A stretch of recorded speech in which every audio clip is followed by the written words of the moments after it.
Allahumma sholli ala sayyidina Muhammad.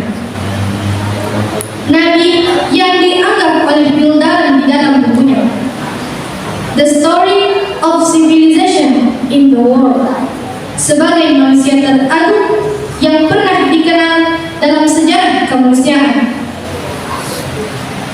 Hadirin dan hadirat yang dirahmati oleh Allah Subhanahu wa taala. Pada kesempatan kali ini, izinkanlah saya akan membawakan sebuah ceramah yang berjudul As-Salatu wal-Wudu. Tiang agama Islam adalah salat. Pentingnya mendirikan salat telah Allah dan Rasulullah beritahu kepada kita selaku umatnya.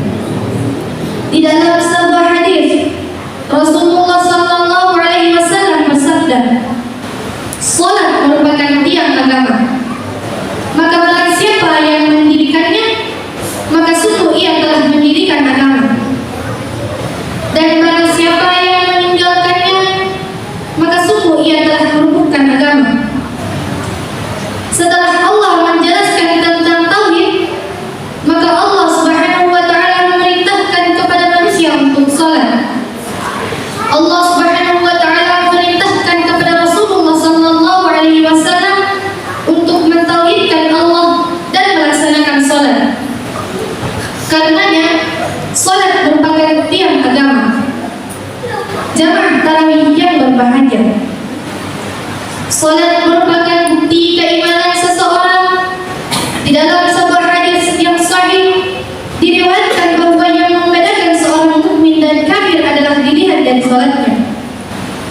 Di dalam Quran surah Al-An'am ayat 4 dan 5, A'udzu billahi minasyaitonir rajim.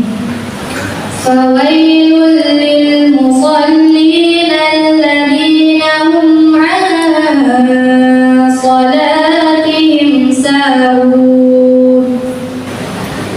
Maka celakalah bagi orang yang salat, yaitu orang yang lalai terhadap salatnya.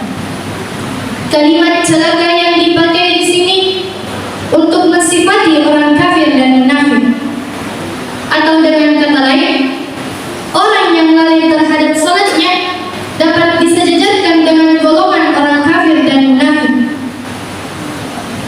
Salat merupakan tiang agama. Ketika orang tidak salat, ancamannya berat. Maka Allah berfirman dalam Quran surah Al-Mudaththir ayat 42 dan 43, A'udzu billahi minasyaitonir rajim. Ma salakakum fi saqar? Apa yang menyebabkan engkau masuk ke dalam neraka saqar? Qalu lam naku minal musallin. Mereka menjawab, dahulu kami tidak termasuk orang-orang yang melaksanakan sholat. Ketika ditanya, mengapa engkau masuk ke dalam neraka saqar?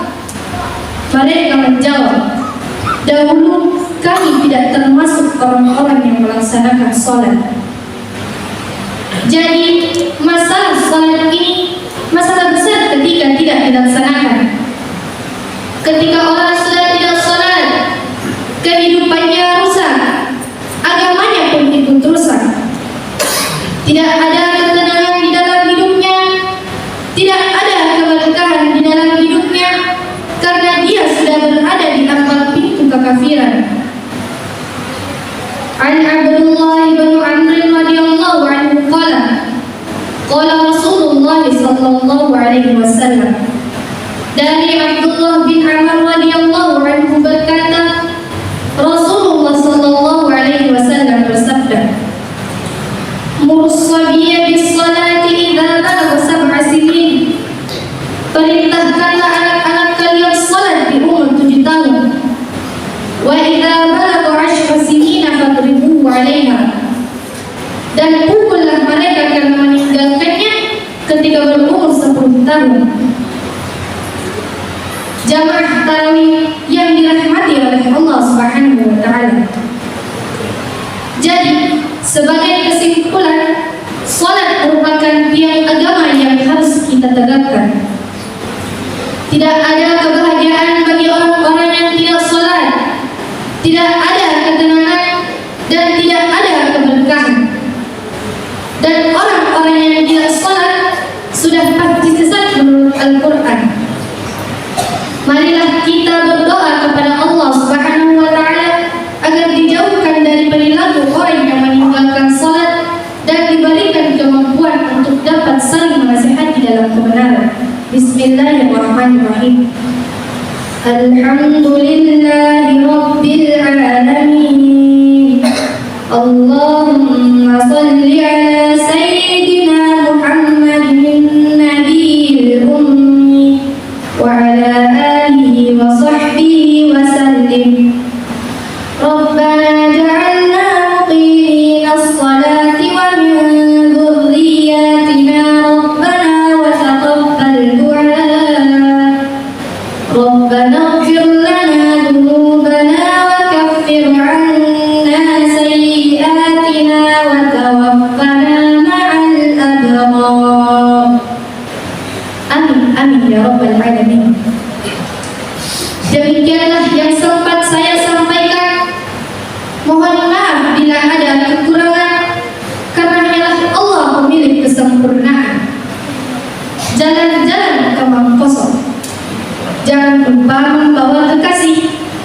Saya Santri Dede Mangkoso. Cukup sekian dan terima kasih. Wabillahi taufiq wad da'wat wal irsyad.